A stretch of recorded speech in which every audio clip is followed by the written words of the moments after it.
nebo spokojenost, vzniká naopak díky právě tomu, od čeho jsme tady, nebo od čeho je ta knížka, vzniká tím designováním vlastního života. Takového života, který ale ne, že je funkční pro někoho jiného, ale funguje právě pro vás. Každý design, tak jak to autoři popisují, začíná nějakým problémem. Může to být židle, může to být tablet, může to být celý dům. Ale design vašeho života, na rozdíl tady od těch možností nebo třeba od mostu, tak to nemá úplně jasný cíl. Je to spíš inženýrský problém a tam můžete nějak sesbírat data k možnostem, jak to udělat, který máte, a potom můžete takzvaně vyinženýrovat, jsem si vymyslel krásný slovo, ani ho neumím vyslovit, můžete si vyinženýrovat to nejlepší řešení. Ale skvělý design nejde vyřešit rovnicema, tabulkama nebo nějakou analýzou dat. Design jako takový, ale není jenom k tomu, abyste mohli vyrábět cool věci, ale taky k tomu, abyste si mohli zařídit cool život. Cool život, teda takovej, který vám dává smysl, který je pro vás naplňující, který je plný radosti. K tomu designéři taky milují otázky.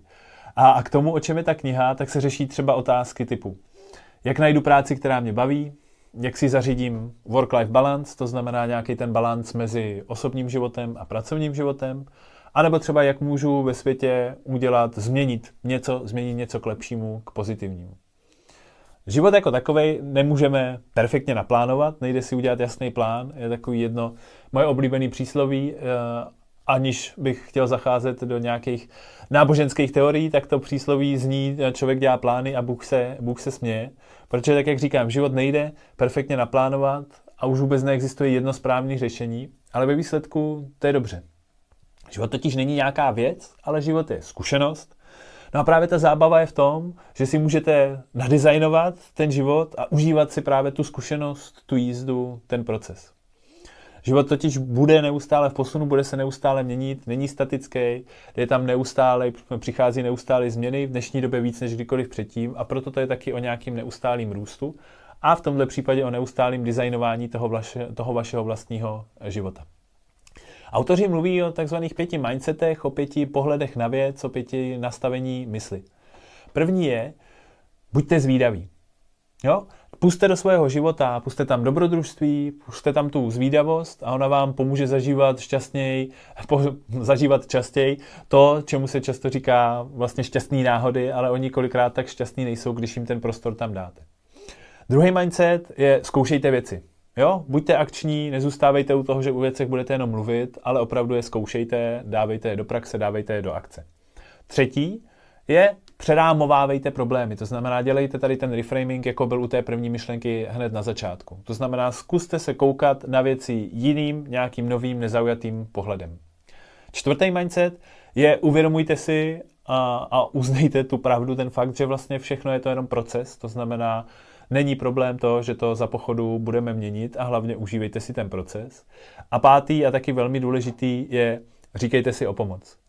Protože tak, jak tvrdí tady ti autoři, a já s nimi musím jenom souhlasit, jelikož jsem dlouhý roky trávil ve spolupráci s ostatními spoluhráči v týmovém sportu, tak základ je opravdu říkat si o pomoc, protože ten skvělý design, tak jako všechno v životě, vyžaduje určitou spolupráci. Je obvyklý si myslet, a mluvili jsme vlastně o tom i v Book Clubu, o knížce Cala Newporta So Good They Can Ignore You, je, že obecně přesvědčení o tom, že bychom měli znát svoji vášeň.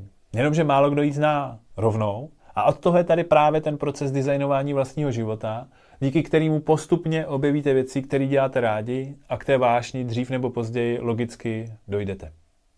Když začneme úplně na startu toho designu, tak první nám jde, tady to, jak oni mají takovou krásnou rovnici, že dobře nadizajnovaný život znamená vlastně nalíst ten problém, který potřebuju řešit, a potom ten problém vyřešit.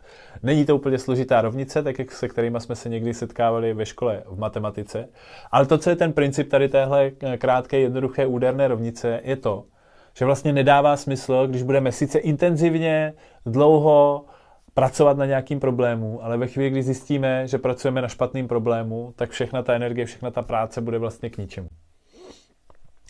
Je jasný, že všichni máme problémy a někdy jsou tak velký, že se nám ani nechce je řešit. Žijeme s nima jako s takovým tím otravným spolubydlícím, na kterého si pořád stěžujeme, ale zároveň kterýho se vlastně nejsme schopni za žádnou cenu zbavit.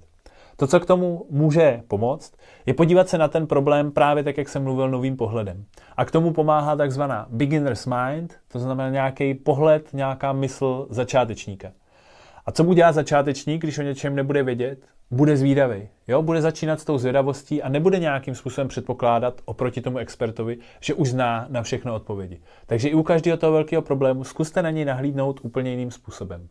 Zároveň, tak jak jsme říkali, je fajn, když jste akční. To znamená, zkoušejte nové věci, nové různé varianty, než do něčeho velkého skočíte rovnou po hlavě. Zajímavý způsob, jak nahlíží na problémy, je, že určitá část problémů jim říkají takzvaný gravitační problémy. To znamená, pokud je to něco, s čím není možný pohnout, nějakým naším přičiněním, nějakou naší akcí, tak to není problém, ale je to situace, je to nějaká okolnost, je to nějaký fakt. To, co se ale velmi často děje, je, že lidi se snaží bojovat s realitou a co se potom děje, no je, že realita vždycky vyhraje, protože tu nejde nějakým způsobem přechytračit nebo ohnout.